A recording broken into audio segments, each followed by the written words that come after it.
పాకిస్తాన్ ఉగ్రమూకలు తామేం చేయకపోయినా చేశామని క్లెయిమ్ చేసుకుంటుంటారు.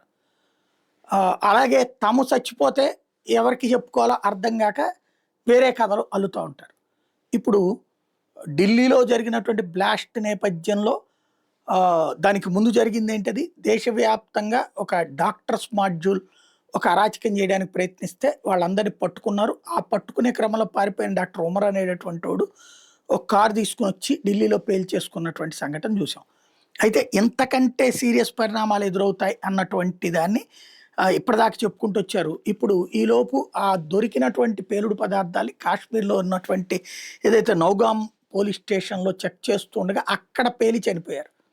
ఇప్పుడు దాన్ని ఈ తీవ్రవాద ముఠాలు ఏమంటున్నాయి అంటే, పాకిస్తాన్లో ఏం ప్రచారం చేసుకుంటున్నారు పాకిస్తాన్ హ్యాండ్లర్స్ అంటే, ఆత్మాహుతి దాడి, ఫిదాయి దాడి చేశారు మన తీవ్రవాదులే, తీవ్రవాది అంటారు కదా మన పోరాట యోధులు అని చెప్తున్నారు. దీనికి అదంతా తోసిపుచ్చింది ప్రభుత్వం.